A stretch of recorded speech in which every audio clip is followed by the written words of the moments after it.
hello' মৰমৰ ছাত্ৰ ছাত্ৰীসকল তোমালোকে জানা যে এইটো সিৰিজৰ মাধ্যমত আমি আলোচনা কৰি আছো ক্লাছ 10ৰ সোশ্যাল সায়েন্সৰ হিষ্ট্ৰী পাৰ্ট ইয়াত লিখা আছে প্ৰথমটো ক্লাছ পাৰ্ট 1 হিষ্ট্ৰী বংগ বিভাজন আৰু স্বদেশী আন্দোলনৰ ওপৰত আপলোড কৰিছো এটো হ'ব আমাৰ সেকেন্ড ক্লাছ বংগ বিভাজন আৰু স্বদেশী আন্দোলনৰ ওপৰত সোৱা আজিৰ ক্লাছত আমি লৈ আইছো 25 কোৱেশ্চনছ তাৰ পিছতে আমি ক্লাছ 3 তে আপলোড কৰিম পাঠ ভিত্তিক যিমানখিনি তোমালোকৰ বৰ্ড কোৱেশ্চন আছে কোডিখিনি আজিৰ প্ৰথমটো কোৱেশ্চন সোৱা 26 তাৰ মানে অলৰেডি 25 লৈকে আমি পাৰ্ট 1 অৰ্থাৎ ক্লাছ 1 ত আলোচনা কৰিছো যদি সোৱা নাই তেনেহলে প্লেলিষ্টত যাই তোমালোকে চাই লবা প্ৰথমটো কোৱেশ্চন হৈছে বংগ বিভাজনৰ প্ৰতিবাদত কোনটো গ্ৰন্থৰ গান গোৱা হৈছিল মানে ইয়াত কেইটামান গ্ৰন্থ দিয়া আছে ইয়াৰ ভিতৰত কোনটো গ্ৰন্থৰ শ্লোগানৰ মাধ্যমত বংগ বিভাজনৰ প্ৰতিবাদ কৰা হৈছিল আৰু ইয়াৰ শুদ্ধটো হৈছে আনন্দ মঠ নেক্সট কোৱেশ্চন নম্বৰ 27 ত আছে কোৱেশ্চন নম্বৰ 27 ত স্বদেশী আন্দোলনৰ সময়ত কোনটো শিল্পৰ প্ৰচাৰ ঘটিছিল আৰু ইয়াৰ শুদ্ধটো হ'ব অপচন এ হস্তশিল্প নেক্সট কোৱেশ্চন নম্বৰ 28 বংগ বিভাজনৰ সময়ত ভাৰতৰ সচিব কোন আছিল আৰু ইয়াৰ শুদ্ধটো হৈছে অপচন এ সেইন্ট জন ব্ৰুকছ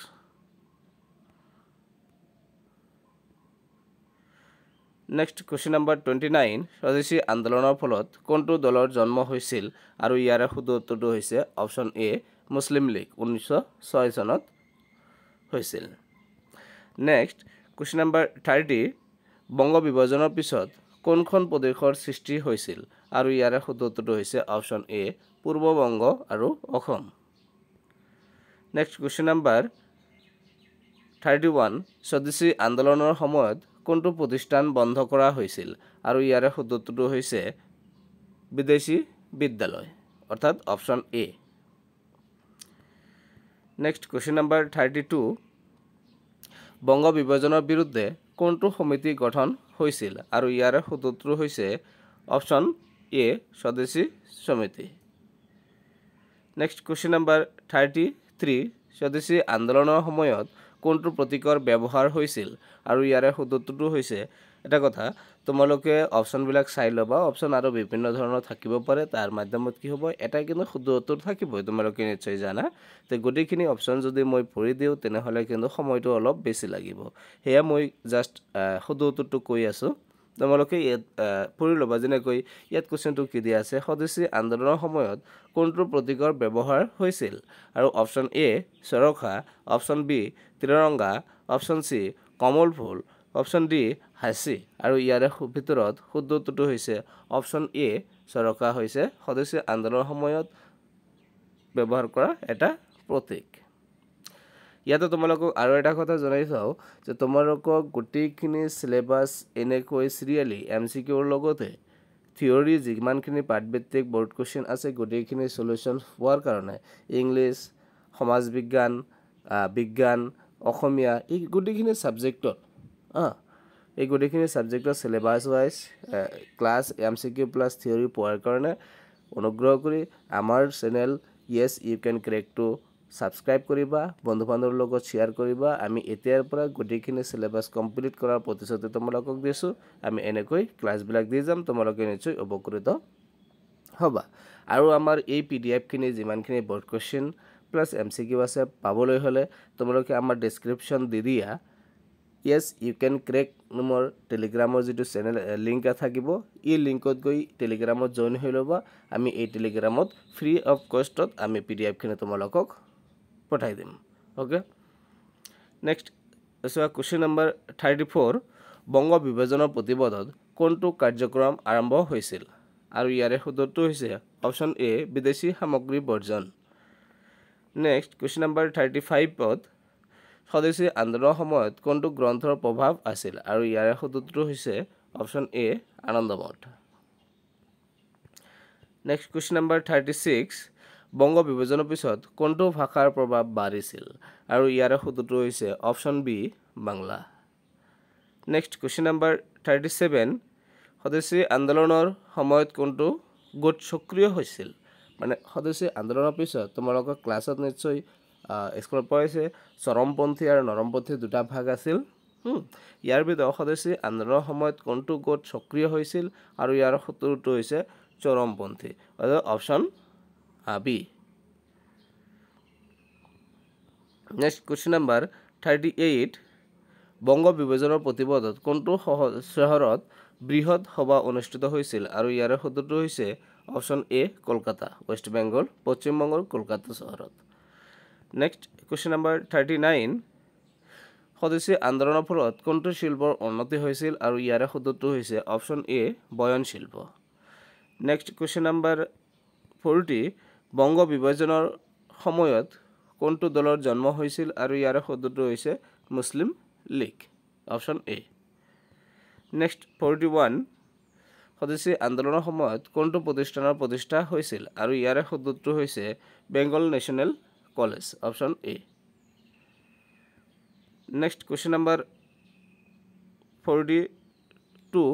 বংগ বিভাজনৰ প্ৰতিবাদত কোনটো দিনক জাতীয় শোক দিৱস হিচাপে পালন কৰা হয় আৰু ইয়াৰ সূত্ৰটো হৈছে অপশ্যন এ 16 অক্টোবৰ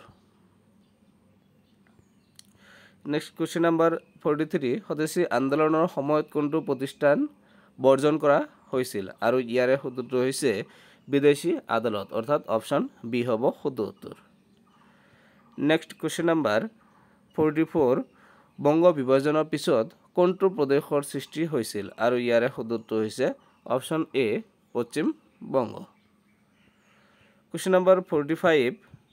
স্বদেশী আন্দোলনৰ সময়ত কোনটো গীতৰ লেখক আছিল বংকিম চন্দ্ৰ চট্টোপাধ্যায় আৰু এইটো তোমালোকে সকলোৱে জানা আৰু ইয়াৰ সূত্ৰটো হৈছে Vande Mataram next question number 46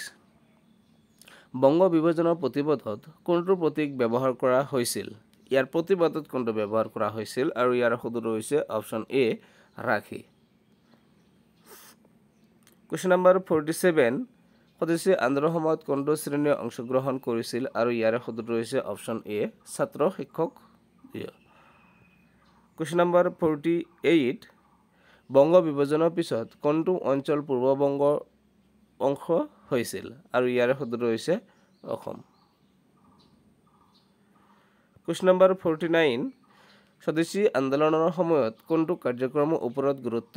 দিয়া হৈছিল আৰু ইয়াৰ সূত্ৰটোৰ দিশ উদ্যোগ স্থাপন বিদেশী বাণিজ্য সামৰিক প্ৰশিক্ষণ ধৰ্মীয় প্ৰচাৰ তাৰমানে ইয়াৰ সূত্ৰটো হৈছে অপশ্যন এ দিশী উদ্যোগ স্থাপন কুৱেশ্যন নাম্বাৰ 50 অৰ্থাৎ আজিৰ ক্লাছৰ MCQ লাষ্ট কুৱেশ্যন বংগ বিভাজন আৰু স্বদেশী আন্দোলনত আমি 50 কুৱেশ্যন ইয়াৰ মাধ্যমত আলোচনা কৰিলোঁ নেক্সট যেটো ক্লাছ নাম্বাৰ 3 হ'ব তাত আমি আলোচনা কৰিম যে আমাৰ স্বদেশী আন্দোলন আৰু বংগ বিভাজনৰ এইটো পাৰ্টত পাৰ্টভিত্তিক যিমানখিনি শৰ্ট কুৱেশ্যন আৰু ভেৰি শৰ্ট কুৱেশ্যন আৰু লং কুৱেশ্যন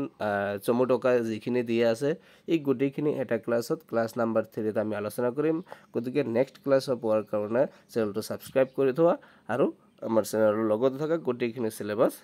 পাই থাকিবা বংগ বিভাজনৰ বিৰুদ্ধে কোনটো সন্মিলনৰ প্ৰতিবাদ জনোৱা হৈছিল আৰু ইয়াৰ সূত্ৰটো হৈছে কলকাতা সন্মিলন অৰ্থাৎ অপশ্যন এ তে এইখানে আছিল আমাৰ ক্লাছ 10 ৰ সোশ্যাল সায়েন্সৰ পাৰ্ট এ অৰ্থাৎ ইতিহাসৰ ইউনিট নম্বৰ 1 বংগ বিভাজন আৰু স্বদেশী আন্দোলনৰ এটো ইউনিট নম্বৰ 1 ৰ টোটাল পাৰ্টৰ ভিতৰৰ পৰা ওলোৱা 50 MCQ মাল্টিপল চইচ কোৱেশ্চনছ আমি আলোচনা কৰিলো এতিয়া আমি ক্লাছ নম্বৰ 3 ত স্বদেশী বংগ বিভাজন আৰু স্বদেশী আন্দোলন এইটো ইউনিটৰ কিতাপত যি কেইটা কোৱেশ্চন দিয়া আছে এক্টিভিটিত বা ক্ৰিয়াকলাপত এই গোটেইখিনি আমি ক্লাছ নম্বৰ 3 ত আলোচনা কৰিম নিশ্চয় তোমালোক উপকৃত হ'বা চেনেলটো সাবস্ক্ৰাইব কৰি আমাৰ লগে থাকিব আৰু ভিডিওটো সম্পূৰ্ণ চোৱাৰ কাৰণে ধন্যবাদ থাকিল